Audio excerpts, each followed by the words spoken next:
Praise the lord. Welcome to my channel. ఈరోజు మనము ఒక చిన్న కథ చెప్పుకుందాం.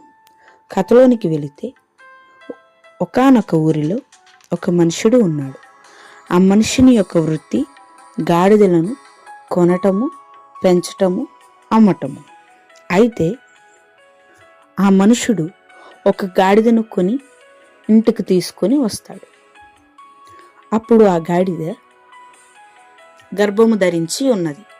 ఆ గాడిదకు కొన్ని మాసాలు నిండిన తర్వాత అది ప్రసవించింది. ఆ గాడిదకు ఒక చిన్న గాడిద పిల్ల పుట్టింది. ఆ గాడిద పిల్లకు 4 కాళ్ళల్లో ఒక కాలు కురచగా ఉన్నది. అయితే ఆ గాడిదకు నడవడానికి కానీ బరువులు ఎత్తడానికి కానీ అస్సలు వీళ్ళు పడదు. ఆ యజమాని అది చూచి దానిని ఎందుకు ఉపయోగించకుండా ఒక చోట కట్టివేసి రోజు దానికి మేత వేస్తూ దానిని బ్రతికిస్తూ ఉంటాడు. అయితే రోజు తల్లి గాడిదను తన తోటి గాడిదలను తీసుకొని బయటకు వెళుతూ అమ్ముతూ కొన్ని కొంటూ మళ్ళీ మరలా తీసుకొని రావటం చేస్తూ ఉంటాడు. రోజు ఈ గాడిద పిల్లను చూస్తూ, నీవు ఎందుకు పనికి రాకుండా ఉన్నావు? నిన్ను దేవుడు ఎందుకు సృష్టించాడు? అసలు నీ వలన ఉపయోగముందా అని తిడుతూ ఆ గాడిదను విలువ లేకుండా మాట్లాడుతూ ఉంటాడు. అప్పుడు ఆ పిల్లగాడిద తల్లి గాడిద దగ్గరకు వెళ్ళి బాధపడుతూ, అమ్మా, నీవు నన్ను ఎందుకు ఇలా కన్నావు? నేను ఏం చేశానని ఇలా కన్నావు?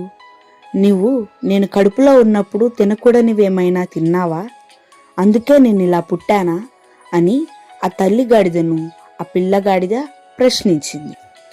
అప్పుడు ఆ తల్లి గాడిద, తెలీదు తల్లి, నీవు కడుపులో ఉన్నప్పుడు యజమానుడు నేను తినకూడనివి ఏమైనా పెట్టాడేమో, నాకైతే తెలీదు తల్లి, వెళ్ళి యజమానిని అడుగు అని జాలిగా ఆ పిల్లగాడిదికి తల్లిగాడిది సమాధానం చెప్పింది.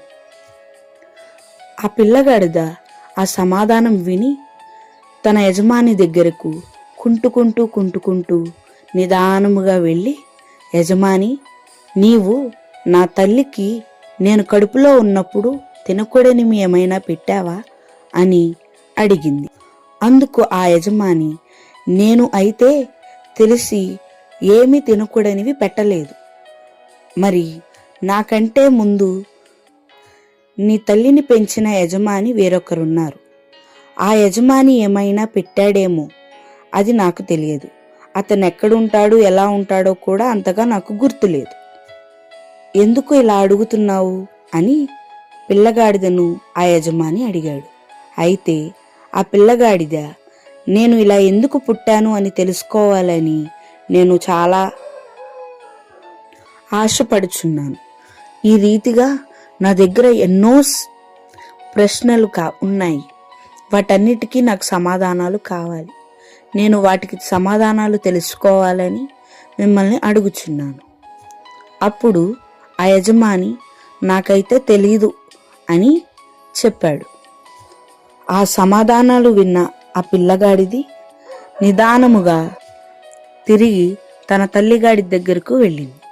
అమ్మా, నీవు ఏం తిన్నావో ఏం చేశావో తెలియదు, కానీ యజమానునికి కూడా తెలియదంట. అయితే నేను నన్ను సృష్టించిన ఆ దేవుణ్ణే అడుగుదామని అనుకుంటున్నాను. అమ్మా, దేవుడు ఎక్కడ ఉంటాడు, ఎలా ఉంటాడు, నీకేమైనా తెలుసా అని ఆ పిల్లగాడిది తల్లిగాడిదను ప్రశ్నించింది. అప్పుడు సందేహముగా ఆ తల్లిగాడిది, ఏమోనమ్మా, నేను ఎప్పుడో చిన్నప్పుడు విన్నాను. నా పెద్దవాళ్ళు అనుకుంటుంటే సినాయి పర్వతం మీద మోషేతో దేవుడు మాట్లాడాడు అని నేను విన్నాను. అయితే నాకు తెలిసి అక్కడ పర్వతం మీదే దేవుడు ఉంటాడేమో అని సందేహముగా ఆ పిల్లగాడిదతో ఆ తల్లిగాడిది సమాధానం చెప్పింది. అయితే ఆ చిన్నగాడిది, నేను ఎలా అయినా సరే నేను దేవునిని కలవాలి, దేవునితో మాట్లాడాలి, దేవుడు నన్ను ఇలా ఎందుకు పుట్టించాడు అని నేను అడగాలి అని నిర్ణయం తీసుకొని దేవునిని వెతుకుతూ తన ప్రయాణాన్ని ముందుకు కొనసాగించింది. అయితే తాను చేసిన ప్రయాణంలో చెట్లను, పొట్లను, గుట్లను దాటుకుంటూ వెళుతూ ఉంది. ఈ రీతిగా కొన్ని రోజులు అది ప్రయాణం చేస్తూ ఉంది. దానికి నీరు, ఆహారము లేనందున తన ప్రాణములను కోల్పోయింది. ఇదంతా చూస్తున్న దేవుడు విడిచిపెట్టేవాడు కాడు కదా. అందుకు దేవుడు దాని విశ్వాసాన్ని మెచ్చి దాన్ని వాడబడడానికి సిద్ధముగా ఉంచడానికి సమయాన్ని ఏర్పాటు చేస్తున్నాడు. ఈ రీతిగా కాలక్రమేణా వర్షాలు మొదలయ్యాయి. వర్షాలు పడుతూ ఆ యొక్క గాడిద యొక్క దేహము మట్టిలో కూరుకుపోయింది. మనమందరం అనుకుంటాము, గాడిద అది ఎందుకు పనికి రాలేదు కదా, దేవుడు దాన్ని ఏ రీతిగా వాడుకుంటాడు అని చెప్పి మనందరికీ సందేహం వచ్చింది. ఈ భూమి మీద పుట్టిన ప్రతి ఒక్క జీవికి, ప్రతి ఒక్క వస్తువుకు, ప్రతి ఒక్క ప్రణాళిక ఉంటుంది. ఆ ప్రణాళిక ఏమిటి అని అంటే మన అందరికీ తెలుసు. మనం బైబిల్ గ్రంథంలో చదువుకున్నాము. సంసోను చరిత్రను మనందరము విన్నాము కదా. ఫిలిస్తీయులు సంసోనును బంధించి తీసుకొని వెళుతున్నప్పుడు సంసోను వారితో పోరాడి 1000 మందికి పైగా సైనికులను హతమార్చినట్లుగా మనం అందరము చదివాము. అక్కడ సైనికులలో వారి దగ్గర ఉన్నవన్నీ యుద్ధరీతి ఆయుధాలు మాత్రమే. కానీ అక్కడ సంసోనికి ఏ రీతిగా గాడిద యొక్క దవడ ఎముక దొరికినది? మీలో ఎవరైనా గ్రహించారా? అసలు అది ఎలా వచ్చింది అని ఎవరైనా ఆలోచించారా? అది ఎలాగో కాదండి. సంసోనుకి ఈ యొక్క గాడిద దవడ ఎముక దేవుడు, మనము ఇప్పుడు ఇంతవరకు చెప్పుకున్నాము కదా, చిన్న గాడిద ఏ రీతిగా దేవుని వెతుక్కుంటూ వెళ్ళిందో, ఆ యొక్క గాడిద యొక్క దవడ ఎముకనే దేవుడు ఆ రోజు సంసోనికి తన చేతికి దొరికే విధంగా దేవుడు పెట్టి ఉన్నాడు. ఈ చిన్న గాడిద దవడ ఎముకనే దేవుడు సంసోను చేతుల ఆయుధముగా మార్చాడు. బైబిల్ గ్రంథములో న్యాయాధిపతులు 15:15 వచ్చిన ప్రకారం సంసోను గాడిద దవడ ఎముకతో పోరాడి 1000 మందికి పైగా ఫిలిస్టీయులను హతమార్చినట్టుగా మనందరము విన్నాము. బ్రతికి ఉండగా ఆ గాడిద ఎందుకు పనికి రాలేదు. కానీ దాని యొక్క మరణము తరువాత అది ఒక దేవుడు ఏర్పాటు చేసుకున్న తన వ్యక్తి, తన చేతిలో ఒక ఆయుధంలాగా ఆ యొక్క గాడిదను దేవుడు వాడుకున్నాడు.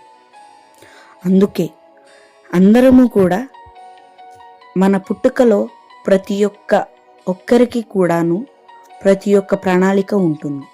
మనం అనుకుంటాము, మన వల్ల ఏంటి ఉపయోగం, నేను ఎందుకు పనికిరాను, నా వల్ల ఏంటి ఉపయోగం అని మనమందరం అనుకుంటామేమో. కానీ నీ యొక్క జీవితంలో దేవుని ప్రణాళిక ఏమై ఉన్నదో అది మనకు తెలియదు. దేవుడు అది మనకు కనపరచు వరకు కూడా మనము మన యొక్క అనుదిన ప్రార్థనల్లో మనము ఆయన యొక్క ప్రణాళిక కొరకు ఎదురు చూస్తూ కనిపెట్టుచు మన ప్రార్థనలో మనము విజ్ఞాపన చేసుకోవాలి.